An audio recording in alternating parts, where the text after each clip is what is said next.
बिस्मिल्लाहिर्रहमानिर्रहीम। अस्सलाम वालेकुम जी। आज मैं आपके लिए बहुत ही स्पेशल सी रेसिपी लेके आई हूँ।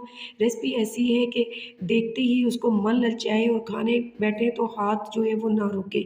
ज़बरदस्ती और आसान सी रेसिपी है, आप ज़रूर ट्राई कीजिएगा। मुझे फ़ीडबैक दीजिएगा कि कैसी तैयार हुई है। और अगर आपका कोई मेहमान है, कोई डिनर है या कोई फंक्शन है तो उसमें ज़रूर ये रेसिपी मेरी ट्राई कीजिएगा। बहुत ही आसान है, चलें जी इसको स्टार्ट करते हैं। यहाँ पर मैंने पैन में 2 टेबलस्पून जो है वो ऑयल के ले लिए, मीडियम मैंने फ्लेम रखा और इसके अंदर मैंने जो चिकन धो के साफ़ करके रखा हुआ था वो इसके अंदर ऐड कर दिया। आपने चिकन को उस वक़्त तक कुक करना है जब तक कि उसका कलर चेंज ना हो जाए। फिर मैंने इसके अंदर अदरक और लहसुन का पेस्ट डाल दिया और थोड़ा-सा सॉल्ट भी इसके अंदर ऐड कर दिया और इसको थोड़ा-सा मैंने कुक किया। इसके बाद मैंने मैरिनेशन के लिए आधा कप दही का लिया, उसके अंदर काली मिर्च, ज़ीरा पाउडर और जो है धनिया पाउडर मैंने मिक्स कर लिया अच्छे तरीके से।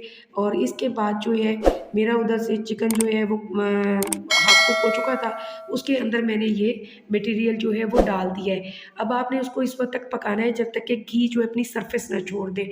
और इस दौरान मैंने इसके अंदर 2 टेबलस्पून जो है वो लेमन जूस भी इसके अंदर ऐड कर दिया। बहुत ही मज़े की स्पेशल सी रेसिपी तैयार होने वाली है। मैं 2 टेबलस्पून जो है वो इसके अंदर जो है लेमन का जूस ऐड कर दिया है। लेमन के जूस की वज़ह से इसका बहुत ही मज़े का फ्लेवर आएगा। तो आपने इसको जो है वो कुक करते रहना है कि जब तक इसकी ऑयल जो है वो अपनी सरफेस को छोड़ नहीं देता। जब ये कुक अच्छे तरीके से हो जाएगा तो तब हम इसके अंदर जो है वो तकरीबन हाफ़ कप क्रीम का डालेंगे।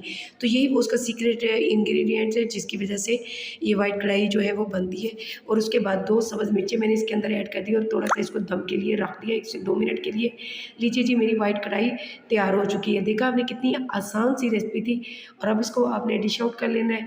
और गार्निश करने के लिए मैंने यहाँ पर सब्ज़ धनिया क्रश किया हुआ है और साथ ही मैंने जो है वो अदरक को स्लाइसिस में काट लिया है। अगर आपको मेरी रेसिपी पसंद आई है तो लाइक और सब्सक्राइब करना मत भूलिएगा और फीडबैक ज़रूर दीजिएगा। अल्लाह हाफ़िज़।